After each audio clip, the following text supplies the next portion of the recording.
Perhaps when you read the Bible, you find that it's kind of difficult to figure out what it has to do with us right now. And you might have seen some of my other videos that I would say, well, actually, firstly, we need to understand the Bible isn't actually about us, it's about Jesus, it's about God. It's not firstly about us, that's not why we read it.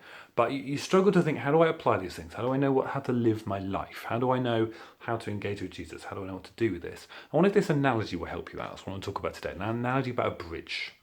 Imagine two small settlements with a river running between them, and there is a bridge. We are on one side of that bridge. So we're going to start on the other side of the bridge. And the other side of the bridge is the side where the people who the Bible was first written to live. And we start, when we're reading the Bible, with their side. What did it mean to them? Rather than jumping to ourselves, what did it mean to them? So we have to start taking off cultural assumptions. We are reading texts that at the youngest are nearly 2,000 years distant from us, and at the oldest are at least another 1,000 years more distant than that, written in language which is foreign to many of us, with all sorts of cultural assumptions that are different and not our own. So we have to do some hard work, ask some questions, etc. But try not to make the assumption that you know what's going on all the time. That won't be where everyone is, but sometimes we do that unthinkingly. But firstly, we start their side. What does it mean to them?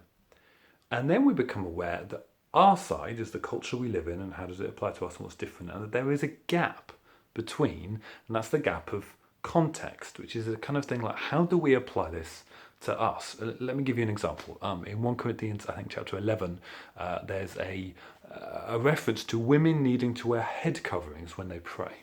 And you might notice that there's a small handful of Christian groups which would insist on that these days, but you'll notice if you're at King's Church that the vast majority don't. And you might think, well, why is that? Why are they ignoring that? Or indeed, how was that not deeply offensive? What did that mean? Why were women singled out in that way? We start to do a bit of work in the culture and discover that in that particular culture, to have your hair uncovered was a sign of sexual availability, perhaps of prostitution, but certainly of sexual availability. And don't mean in the sense that you're unmarried. I mean literally sexually availability. So as a pagan culture, it's surprisingly like our own, that is completely obsessed with sex, but doesn't understand how to use it properly, or what the good is for, or anything like that. And so when you come to apply it to us, it's not about covering your head, but it's about not dressing in ways which demonstrate that you are sexually available, and that would apply to men and women within the church.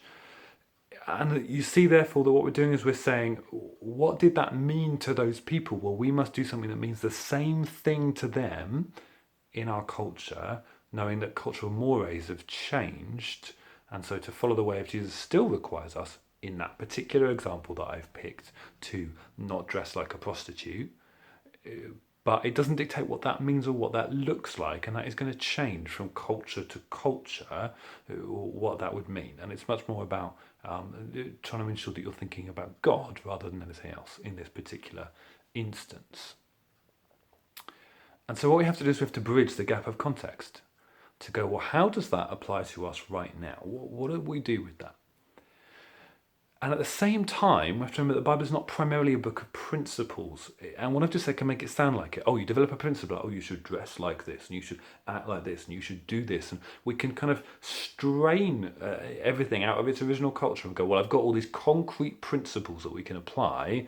It's kind of not how the Bible works, because primarily the Bible is there to show us Jesus and for us to encounter him by the Spirit in the text, and then find our lives changed by him to be more like him. But we still have to bridge the gap of context.